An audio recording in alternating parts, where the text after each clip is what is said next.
Hey guys, welcome to the Axe Faith Show. It's your girl Faith checking in with you guys once again. Thanks so much for tuning in, hanging out with me. I just been feeling very weighed down by the state of the state and the state of the world.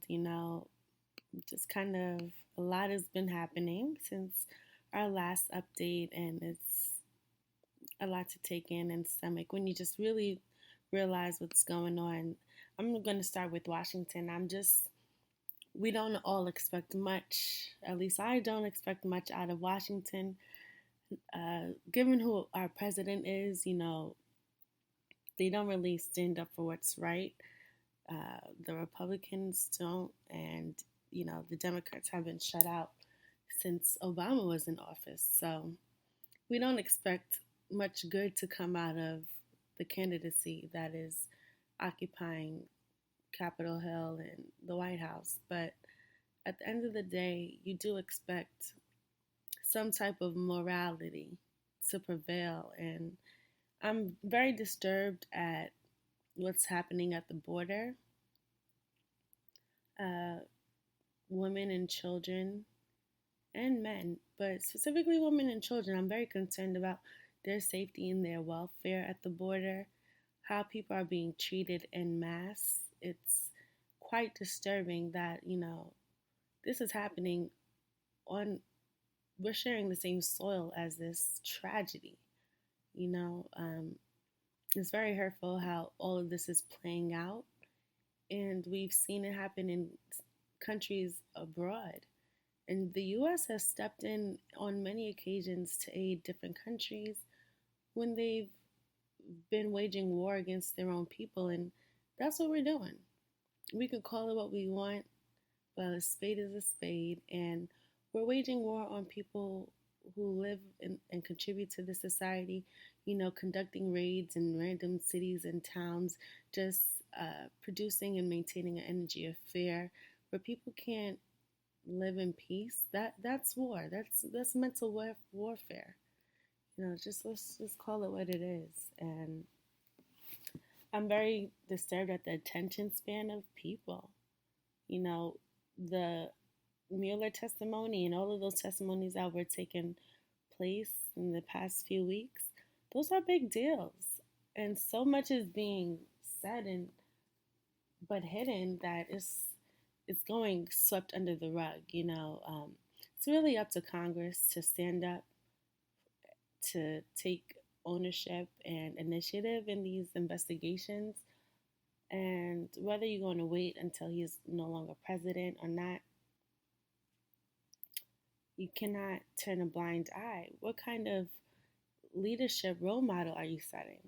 It's very disturbing. The Amazon rainforest, that is crucial to life as we know it. We all inhale oxygen and exhale carbon, and the rainforest is a major, major resource to the ozone and the environment as we know it. And that's not something that can just come back.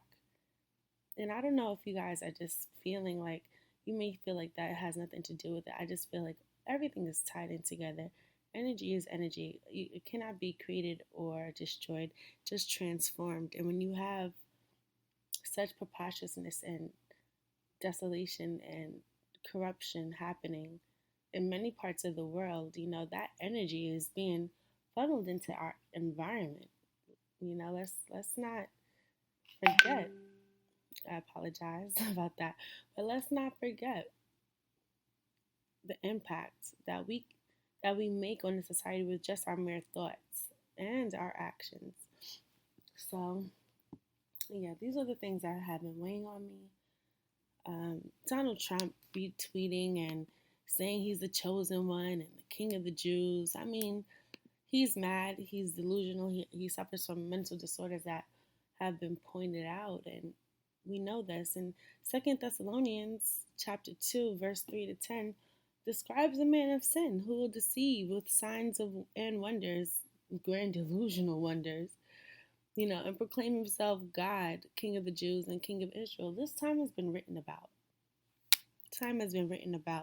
Last December, I've been trying to crack the code. Well, I kind of deciphered some of it, but the cover to The Economist has a lot of symbol symbolism and imagery that represents what we're seeing here today. And it's called The Economist, the world in 2019 for a reason.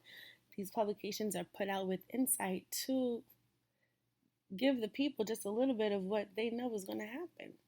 You see the 500-year anniversary of Leonardo da Vinci, who's a crux, major, major, major vessel in Illuminati, and the Mona Lisa and the code, and it's no mistake that is the center of this image here, and his hands are controlling a lot of different things that are occupying the people.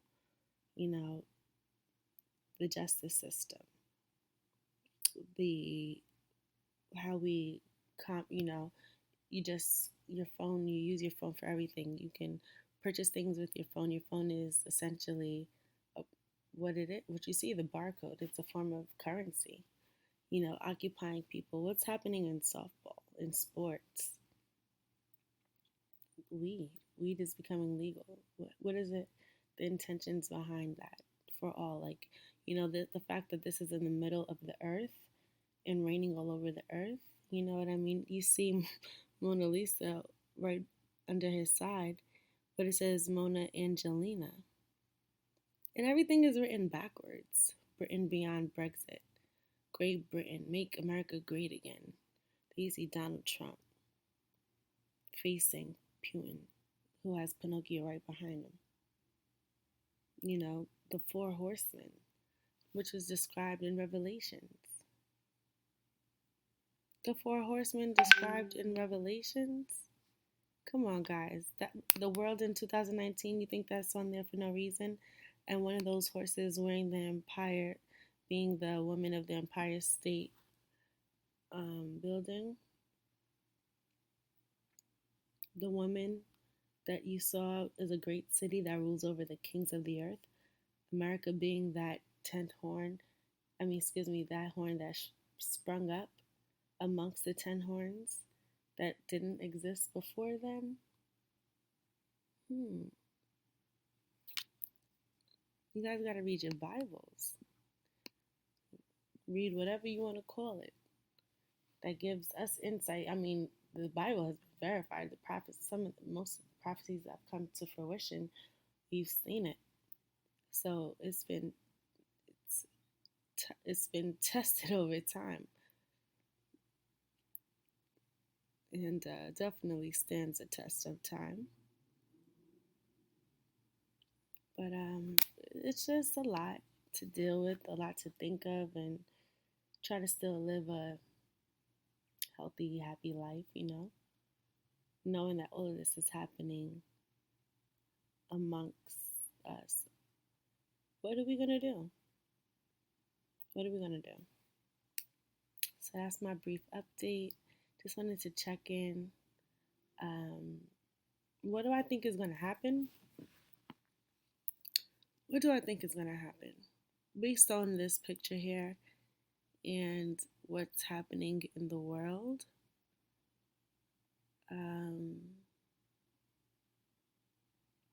it'll be difficult to see world leaders stand behind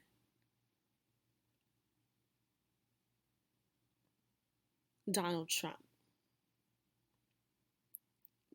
Not standing behind America, but standing behind Donald Trump.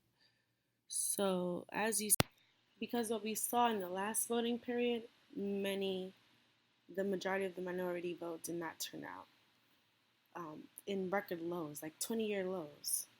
So, that's going to be different this time around, for sure. And we're going to have new voters eligible to vote. The people that were eligible to vote don't want a repeat of what they've seen in the past 4 years. So that is, without question, I know people, my demographic, people I know, and older than me as well, but They just didn't vote. They just were like, between the two candidates, between 45 and Hillary, they just were like, mm-mm, I'm not choosing.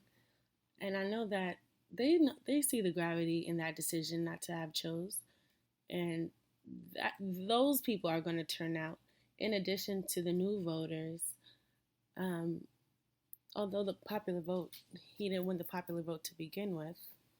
I feel as if the popular vote and who all the Democrats that recently came into office, we're going to get a Democrat back in office.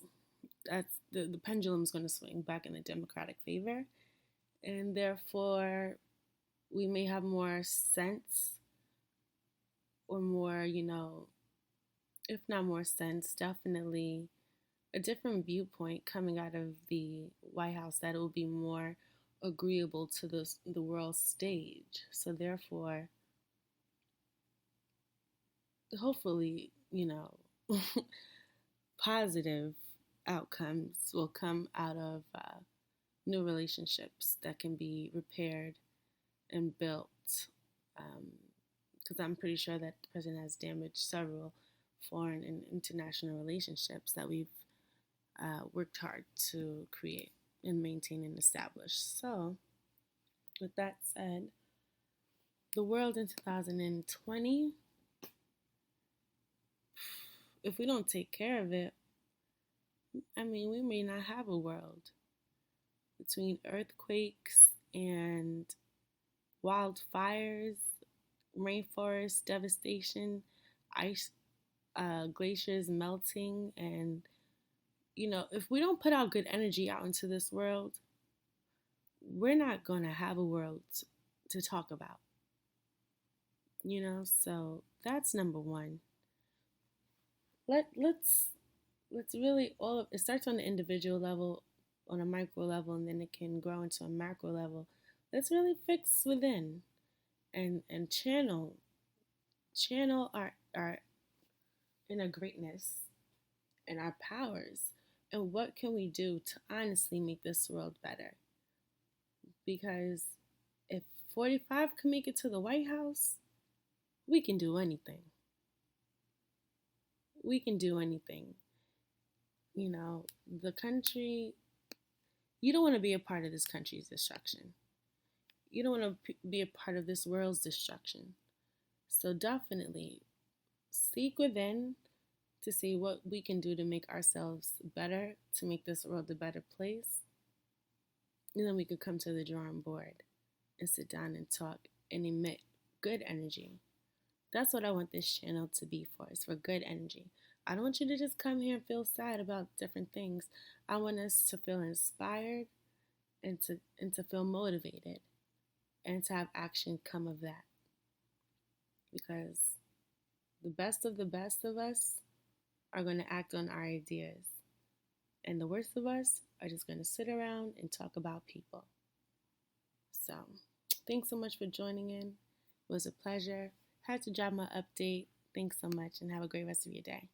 It's the Ask Faith Show.